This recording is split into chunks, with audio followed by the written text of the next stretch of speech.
I see you're interested in learning more about the Arcanmira 1.7 update, also known as the Maid of Nightmares update. So, what in particular is new to this version? Well, first of all, the main addition is the shadow events. These will have a 10% chance at nighttime of happening, and this is when the shattered mob will spawn. It's been completely changed. Now it only spawns during this specific event, and it will increase by 10% for each night you do not get one. So say you've gone 3 nights without witnessing a shadow event, then it will be a 30% chance that it will happen that night. So what do I mean by shadow events? Well, you can see right here. Pretty spooky, right? So let's go explore this new update. First things first, there are some new mobs that spawn anywhere in the dimension during this event. One of these, the Shadow Hide. This creature right here is much stronger than a normal hide, having a lot more health and dealing a lot more damage. They aren't too hard to kill if you have good gear. The second of these mobs, this seems to be one of them, nope, this is our Shadow Hide. There's a creature around here that looks exactly like them, known as the Apparition. These have much less health and will despawn when they hit you. This is one right here. They look exactly the same, but they are silent and will not stop when approached by you. Another new feature of this update is the Haunted Brazier, which is a new utility block that can be used to summon creatures. It's crafted like this. So you will need to do this in an area with no light, so go ahead and block this off. And lighting this will give you 4 mobs. These mobs right here, these are all a new creature called the Ember Soul. These will only spawn from a brazier during the shadow event, and they give Emberic Powder. You see how it dropped loot there? It will drop loot once there are no more mobs around it. So this Emberic Powder has a few uses. If we get one of them and an Elbrass Lantern, we get Emberic Elbrass Lantern. If we put Arcane Brick in here, we get Emberic Brick. This right here is just a decorative variant of Arcane Brick. It has no actual use, it's just a special decorative item. This lantern, however, if we go out here and look for a shadow mob, yep, there's one right on the hill. So this will despawn any nearby shadow mobs. So for example, if you want to put it in your base so you don't have to worry about them during the shadow event, then there you go. I should also mention that these guys despawn during the day. Alright, now that we have 4 Emberic Powder, if we grab 2 emeralds and an arcagen, so this is kind of an expensive crafting recipe, can make the Ember Idol. This item will keep you alive and immune to all damage when you die. So if you were to die with it, for example, like how Totem of Undying works.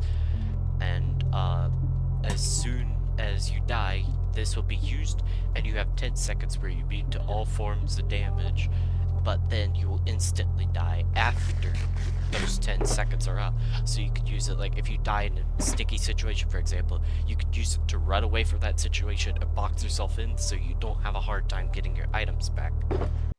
Now that it is day, I will showcase to you the Brazier's mob spawning ability, because it will not spawn Ember Souls when there's no shadow of it. So first of all, it will tell you that you need to perform this action in darkness. You can only light the brazier if you're in darkness. So if I were to block it up, and then I get a lantern out, just light it up real quick, this will spawn normal Arcanmira mobs, as you can see right here. We got a Glaraith, a Fungray, a Hide, and a Rockray. After defeating them, I got a diamond. That's actually a kind of rare drop. Also, the brazier will cool down for 15 minutes after it's used. Do not break it while it's cooling down, otherwise you will just get Elbrass ingots back, the 7 that you used to craft it. You will not get the fracture chart. These are kind of valuable, so you probably don't want to lose that. And back to Shadow Event.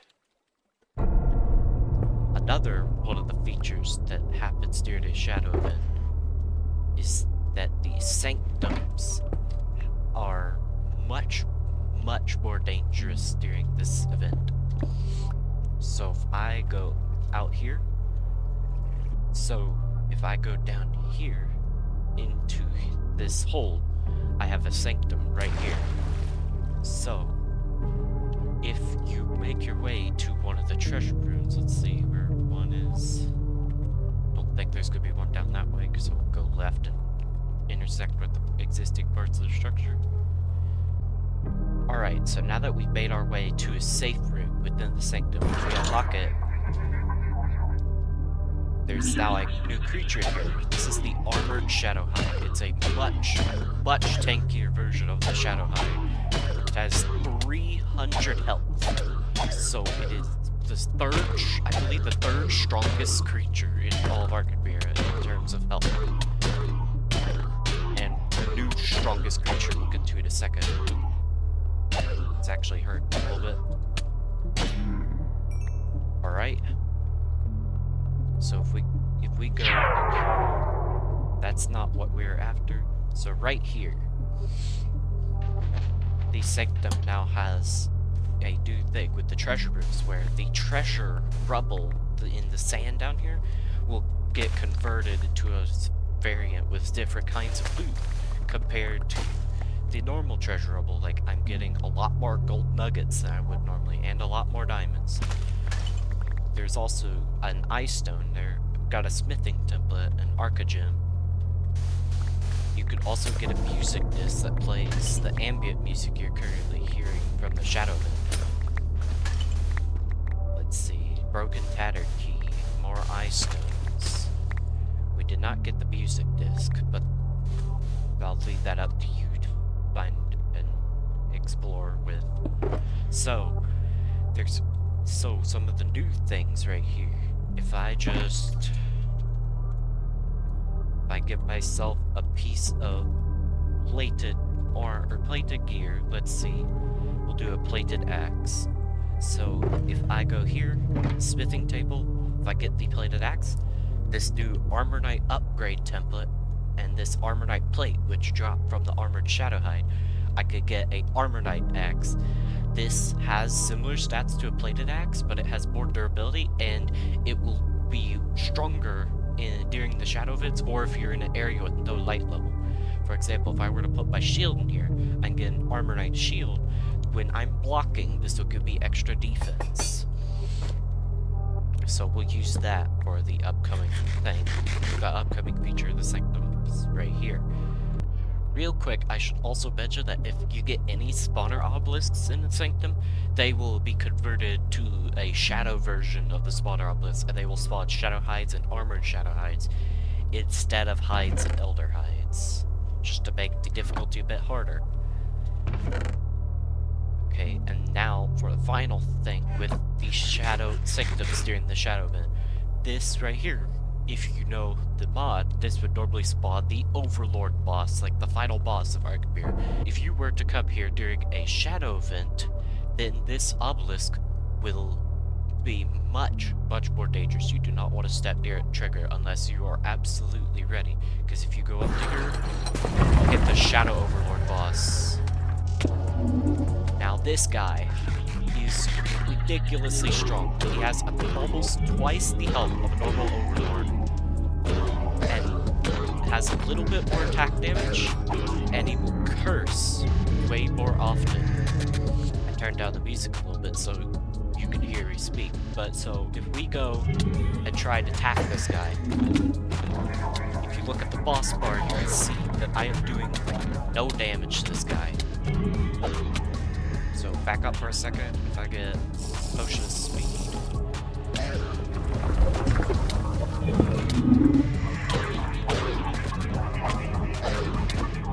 as you can see, I'm pretty much maxed out right here, and this guy is not losing like any health. We've got him down. We've now got him down to his first phase. So he spawned right here. You see the one with teeth. This is a black dungeon hide. has 200 health compared to the Shadow Hides A spawns from the Obelisk, which have 100. Alright, now that we've killed that guy, let's try to get these guys down.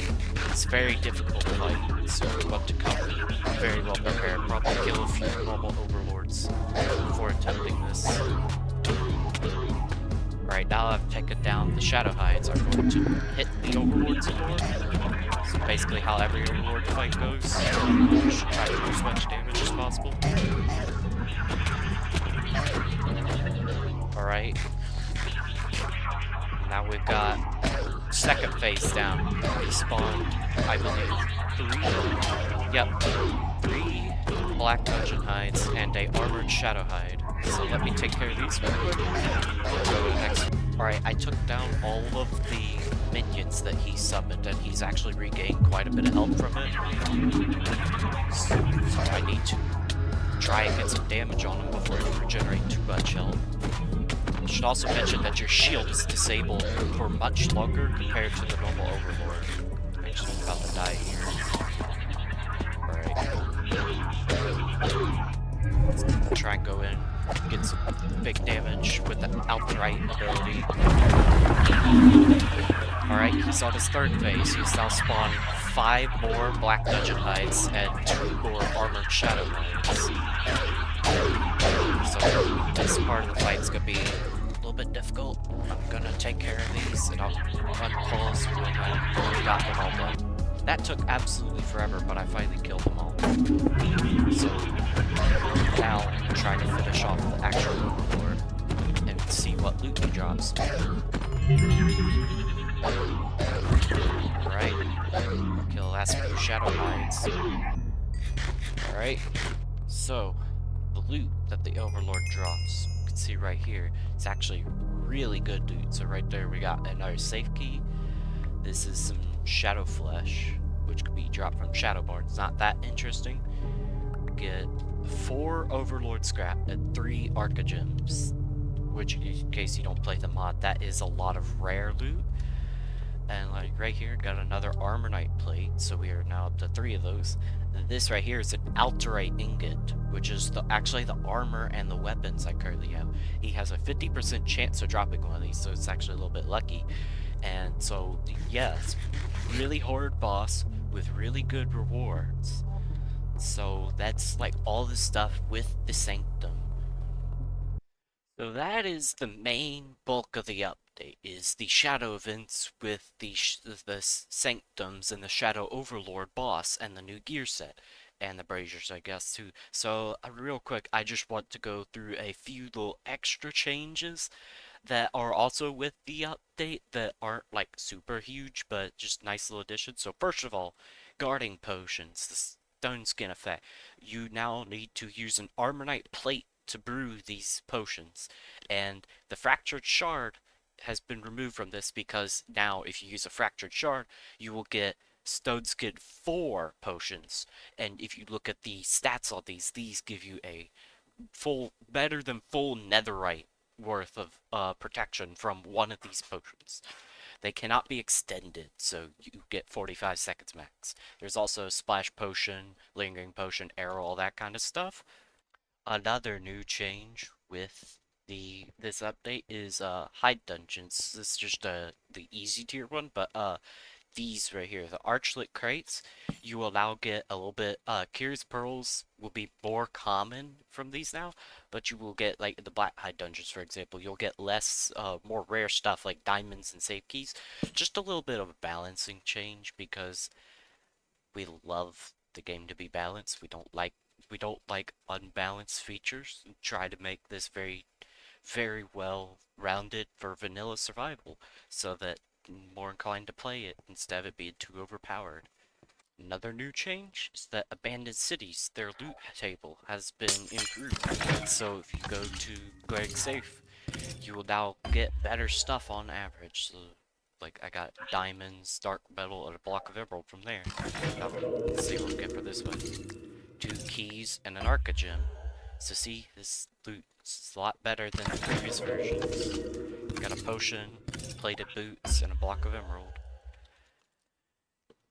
Let's check this one.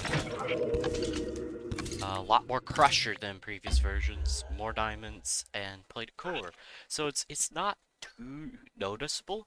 It's mostly just like things like crusher, diamonds, iron ingots.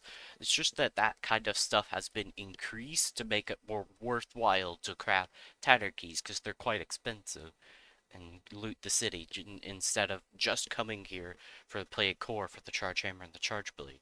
One final change that I'm honestly happy about, not too sure if you guys will be super happy about it or not, but plating upgrades. These things right here, these are now a lot rarer to find in Arcanmira, so you don't get one like every structure because it's a smithing template you need to duplicate. Because in my experiences playing this mod survival mode, I get so many of these upgrades that I do not need to duplicate them ever. And they're supposed to be like netherite upgrades, and you do duplicate netherite upgrades, but you don't ever like end up using these, at least from my experiences. So yeah, that's basically all there is in the update except for a few little minor tweaks and bug fixes. So thanks for watching.